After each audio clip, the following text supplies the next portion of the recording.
السلام عليكم، أهلا بكم في قناة حكاوي تيتا المرعبة مع قصة جديدة مرعبة وغريبة من حكاوي تيتا. قصة النهاردة قصة مرعبة حقيقية، ده قصة يتقال فيها كلام كتير جدا وأساطير وإشاعات وكلام ما بين الحقيقة وما بين الخيال، بس كل اللي في القصة دي الحقيقي والصح هتعرفوه لما تكملوا الفيديو للآخر إن شاء الله. عمارة رشدي، العمارة اللي بيتقال عليها الرعب اللي ما حدش يتخيله، أشهر عمارة في مصر بحيث الرعب والخوف. تقدر تقول عليها عمارة الإشباح أو العمارة المسكونة أو العمارة الملعونة زي ما كله بيقول عليها. إيه حكاية عمارة رشدي وإيه الخوف وإيه حكاية الناس اللي بتموت كل ما تدخل العمارة، وإيه حكاية اللي حصل للعرسان الرعب اللي محدش يتخيله اللي حصل لهم في أول يوم يدخلوه العمارة واللي انتهت للأسف بموت أحدهم. كل ده هتعرفوه في القصة، قصة عمارة رشدي.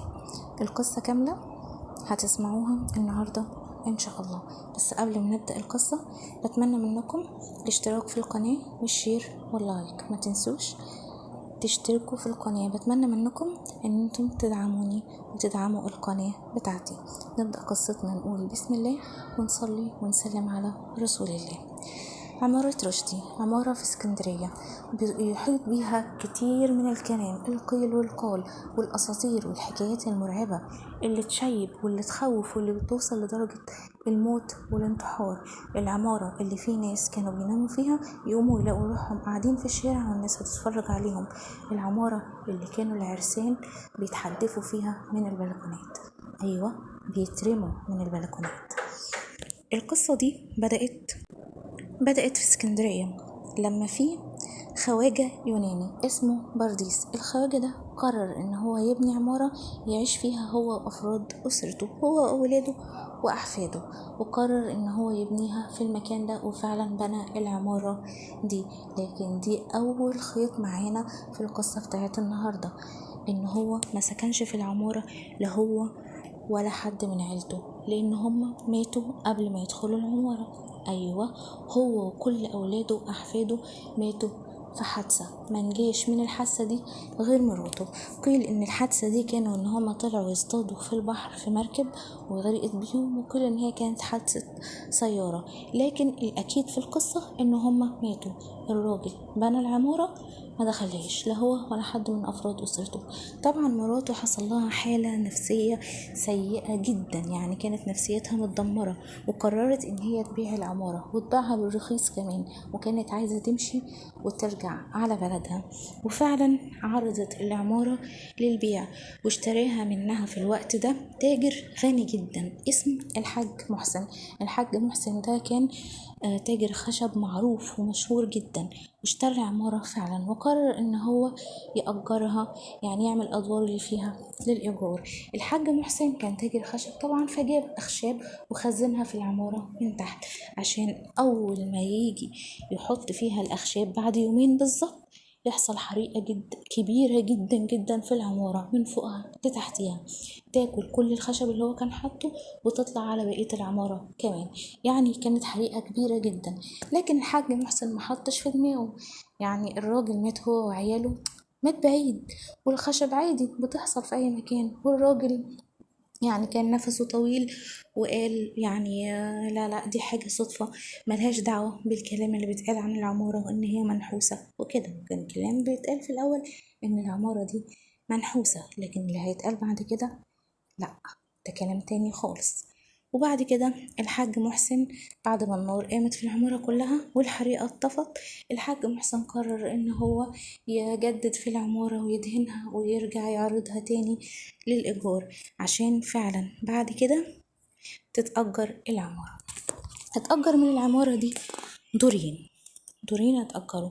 الدور الأول أجروا شركة كبيرة أجرت منه العمارة. الدور الأول العلوي، يعني هو الدور التاني أجرته شركة كبيرة. الشركة دي كانت شركة كبيرة وأخدت الدور ده مبنى إداري ليها لفرع من فروعها، لكن يحصل بعد كده إن الشركة الكبيرة دي يحصل لها كوارث، مصايب ومديونيات لدرجة إن هي تعلن إفلاسها. أيوة، الشركة أعلنت إفلاسها. الشركة شطبت، الشركة ما عادتش موجودة. طيب الدور التالت مين اللي أجره؟ الدور التالت اللي أجره دكتور. الدكتور ده كان هيعمل الدور ده عيادة ليه، وفعلا وضبه وجهزه على الآخر، وقبل افتتاح العيادة بيومين يعمل حادثة ويموت. أيوة، عمل حادثة ومات فعلا. هنا بقى بدأ الكلام يتقال: العمارة مش منحوسة، دي ملعونة ومسكونة. العمارة دي فيها حاجة مش عايزة حد يعمرها ولا عايزة حد يقعد فيها. وفضل الكلام يتقال ويكتر، ده صاحبها مات هو وعيلته، الشركة فلست، الحاج محسن خشبه اتحرق، الدكتور مات. محدش قعد في العمارة دي أكتر من يوم، لغاية ما بتحصل إن في يوم من الأيام يجي شاب يقرر إن هو ياخد شقة في العمارة عشان يتجوز فيها. كل الناس حذرته لكن هو محطش في دماغه، كان عايز يتجوز ومستعجل. قال لي ما عمارة جميلة وحلوة اهي وهاخد فيها شقة. وكمان هي كانت قاعدة للحاج محسن، فالحاج محسن كان مهون خالص في الإيجار. وفعلا الشاب ده جاب عمال وبدأوا يشتغلوا في الشقة.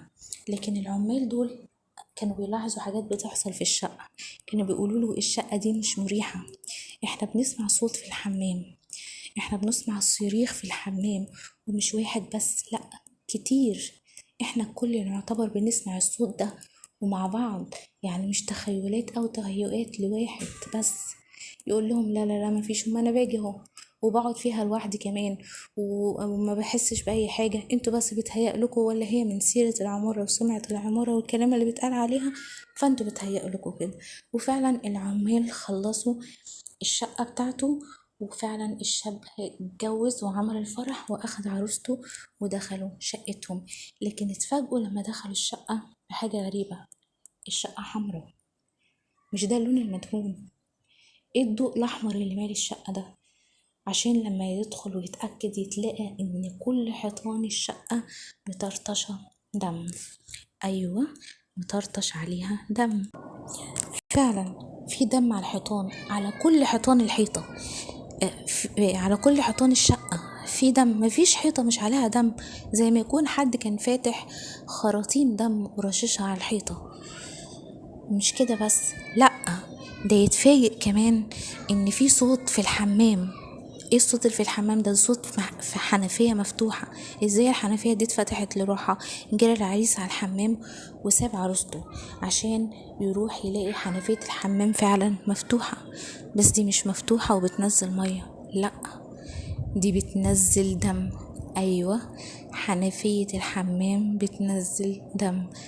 العريس واقف مصدوم، يفوق على صدمة اكبر، مراته بتصرخ في الصالة. طلع يجري، اتلقى مراته بتصرخ وفي قطة سودة مرعبة واقفة بتبصلهم في الصالة. قطة حجمها كبير، حجمها يعني يخوف، مش شكل قطة خالص، عشان بعد كده يشوفوا حاجات تخليهم ان هم مش يصرخوا او يصوتوا، لا، دول رموا روحهم من البلكونة، من بلكونة الدور التاني، نطوا من البلكونة الدور التاني. الزوجة للأسف ماتت، والزوج أول ما فاق حكى للناس على اللي حصل. من هنا العمارة اتقفلت، من هنا العمارة بقت عمارة الرعب والخوف، من هنا بدأت أسطورة عمارة رشدي، اللي الناس من كتر الرعب اللي بيشوفوه فيها بقوا بيرموا روحهم من البلكونات. اتقال كلام تاني عن العمارة دي، اتقال مثلا إن في ناس راحوا أجروا قعدوا فيها وصحوا الصبح لقوا روحهم نايمين في الشارع. اتقال برضو إن في ناس في العمارة كانوا بيقوموا الصبح يلاقوا إن الفرش بتاع الشقة اللي هم فيها منكوش ومتبهدل ومتنطور. في ناس كانوا بيقوموا من النوم على حريق، في ناس كانوا بيقوموا من النوم على صوت رعب محدش كان قادر يفسر، لدرجة ان الاهالي من كتر الرعب ومن كتر الخوف راحوا جابوا حجارة وقفلوا باب العمارة الرئيسي. أيوة، الأهالي قفلوا باب العمارة بالطوب وبالحجارة، وفيديو موجود وموثق. قفلوا الباب ده عشان الرعب، لأن الجيران بدأوا يلاحظوا، جيران العمارة اللي جنبها بيقولوا العمارة مش مريحة للغاية، العمارة مش مريحة أبدا. بيقول احنا بتبقى الدنيا بالنهار وكل العمارات عليها النور ويعني منورة، ودي مظلمة بزي ما هي العمارة مظلمة، يعني النور اللي معكوس فيها نور الشمس ده مش منورها من جوه، لا العمارة مظلمة زي ما يكون هي ليل. واحد تاني بيحكي بيقول أنا كنت واقف في العمارة ببص، فلاحظت إن في شباك من الشبابيك في حد بيتحرك وراه، لا ومش بيتحرك كده حركة عادية، لا ده هو لاحظ إن هو بيبصله وبيتأكد منه وبيقرب عليه كمان. بيقول أنا خفت ومن الرعب جريت ودخلت جوه، وقررت إني مبصش ولا أتأكد في العمارة دي أبدا. في ناس بيلاحظوا فيها خط، في ناس بيلاحظوا فيها صويت، في ناس بيلاحظوا حاجات كتير مرعبة. عشان يتقال عمارة رشدي إن هي أشهر مبنى سكني بتسكنه العفاريت مش الناس.